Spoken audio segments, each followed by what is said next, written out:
Voilà, mbote na rythme ya 100e dossier. 99 dossier na traita sans succès. 100e de na vie longa epesinga kimia stabilité. 99 jours ya balado moko ya Yesu. Esengo ya course na arrivé na départ. 100e dossier ya Alita epesinga bonheur. Alita chamala mon bébé. Thomas Edison a sala 700 essais fructueux. Sans succès, mon amour papeli sans poule. A persévéra kiti a pelisa kiyango. Evanda e pelakati lelo yo Alita. Yonde o éclaira motema na ngai. Yonde Alita oyako pelisa mwinda. Na motema na ngai chérie. Alita chamala. Motema oyo etondaki na obscurité, faut pas obeti libaku. Yesu azali mwinda pona ba Kristu, yonde ozali mwinda pona ba amoureux. Alita oyeko pilisa motema na ngai, eko s'éteindre même après la mort de l'un de nous. Oyo akokufa liboso azala enterré te, incinéré cendre babwakate ba remplacer fumée, batia na pot de fleurs, balo na peperomia, ba exposé na katia chambre sous la bajour, continuité ya bolingo comme des fêtes mères, réalité Alita chamala. Nous avons 9 dossiers na traita sans succès. Voilà. Bonsoir, Mbote. Ma fidèle abonné, il y a Rose Bombo officiel. Tonton Kofa, c'est Noko Yabana. Après, si vous Mbote Belé. Voilà, donc, j'espère que vous avez bien. Dans ma famille, nous bon week-end. Actuellement, je vous parle, l'artiste et musicien Fali pour passer bon séjourner dans Katiola. Fali. Oyo que tu sais comment va ville est belle n'habitant tambola nous allez grand frère équipe monsieur ezali kuna na Côte d'Ivoire na mboka moko c'est-à-dire ville moko bono Katiola boy Katiola ville moko eza kuna comme Katiola festival moko eza wana ba pona ibongo pe aigle c'est-à-dire l'aigle congolais, l'aigle de la musique africaine. Il fallait pour pas a beta. Alors naza mingi pour nous beta masolo ya fallait pour pas rien que fallait pour pas. Maintenant on le pas boyer. Ngai pour na ngai. Et dans la boule ils ont idée ka selon ngai quoi. Ngai pour na ngai fallait pour pas. C'est-à-dire donc makambo ya biso aya Congo awa. Parce que na ko vanda na ko comprendre le lo oyo musicien la biso c'est-à-dire kurutu la biso a Bovan. C'est-à-dire à ça l'effort à zongi sa polémique entre Yena Fali et Poupa. Pour bien sûr il y a bénéficié d'un mot, mais à ça l'effort à zongi sa polémique pourquoi bandaka mamba stade des martyrs. Mamba stade des martyrs oyo parce que ngana lo bango toujours ce qui Fali yaya a fond la rendre stade des martyrs t mais bango nyonso c'est-à-dire bango nyonso wana commence par Watanabe Goga. Et si kuruta Bovan mutu moko peta linga beta nae bazu kadi bazu gula ko beta ngwa partir ya ninga beta kali ba okel lengi bon on peut ba beta ba stade des martyrs. Ale ba stade des martyrs na ma francophonie kini oyo mutu c'est-à-dire apparemment e kotisi ya na mo buzo ba mo boye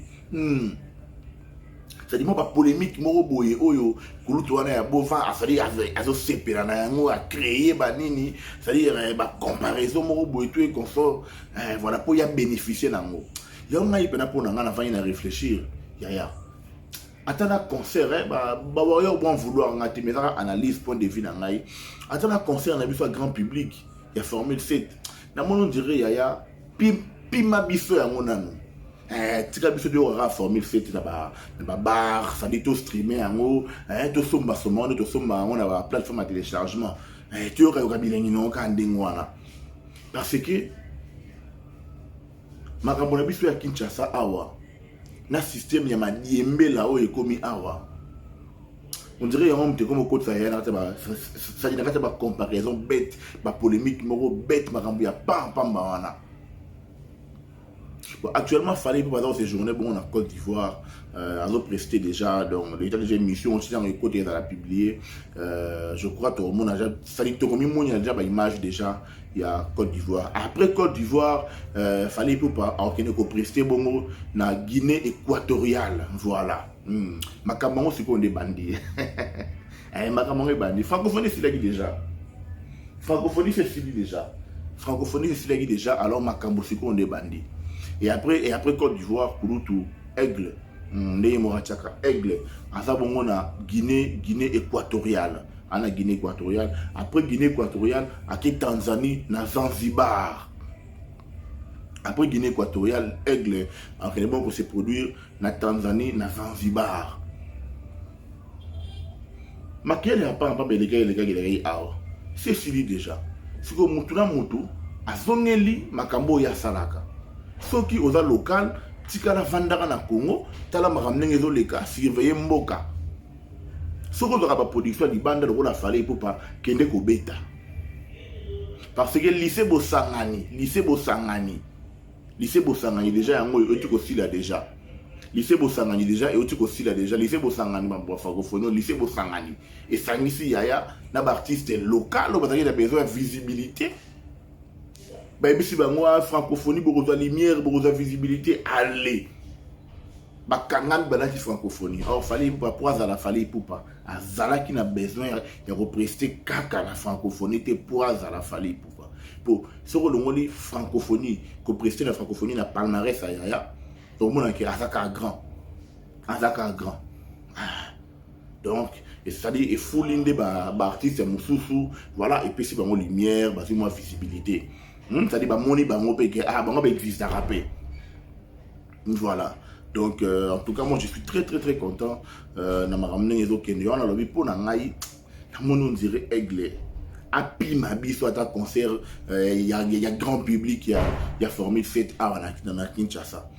On dirait api mabi soit à concert il y a grand public à former cette na Kinshasa bandeko boza na Kinshasa actuellement là bandeko boza na Kinshasa actuellement. En tout cas, ça dit bon vouloir en Haïti, mais on dirait Aigle. Api ma biso on a no moké parce que moi ma camboana ba concert à Kinshasa on a mon dirait zoninga et pelisa ce qui moi ndengeni. Parce que les lots oyo, qu'on se dise la vérité. Les lots on a dans cas moi comportement y a ba fanatique mon soufou. Koloba vérité. Tout koloba exploit ya Fally Ipupa et ça ko diminuer ba l'autre là té. Et ça koloba la vérité. Mais pour la nuit, comme le roi a fait la vérité qu'il fallait à Salagi Boye, fallait à Sali Boye. Et comme le roi a manqué respect. Ma camarade, tout le monde est à Sankara de Kunta Ao. Kolobaka a vérité. Que non, vient l'habitude de la forêt avec tous les respects. Au Salata Nayo, au Salapa époque Nayo, mais les lots aux époques a fallu. Et ça qu'on manquait de respect, ça qu'on finit à respecter. Mais bato ba bongola yango ba commission yango ba warrior bazo finga vie bazo lo ba boye pendant que bato ba finga vie solo ça dit bato ba finga vie bato ba sambwisa image ya de la forêt boye bi bango ba tia etina ba clip boye bango sika ba vandaka donc le warrior carandé na loba ki jour J moins 99 U Arena voilà je crois U Arena jour J moins 99 donc c'est-à-dire toujours focus na ba rendez-vous et mineno tozana ngo U Arena na Wembley Arena na Londres en tout cas et ça la plaisir makasi mingi na loba boye ba rêve et ba musicien belé bazana Kinshasa kuna ba passa Fally Ipupa ya mwana warrior c'est-à-dire à tout mon musicien moko a annoncé sera Robert Seki wapi et c'est que tout baron c'est pas bêta parce que bango ça dit bango idole na bango ils a Fally Ipupa donc bango le carré ça dit bango le carré nzela au Fally à la kisaki bango que non faut le kaboyer faut Robert boyer faut sala boyer donc tant ça dit tant warrior tant au monaka ba publicité ou affiche au boyer yebaka ke ba rêve na bango to ba présent na bango il a ba passé à Fally Ipupa ba rêve na bango na ba présent na bango et ça va passer il a Fally Ipupa di Cap la merveille Fally a recalculé à bango jamais et après Côte d'Ivoire mbalamoro Guinée équatoriale après Guinée équatoriale Zanzibar. Et après Zanzibar, en Tanzanie, la date est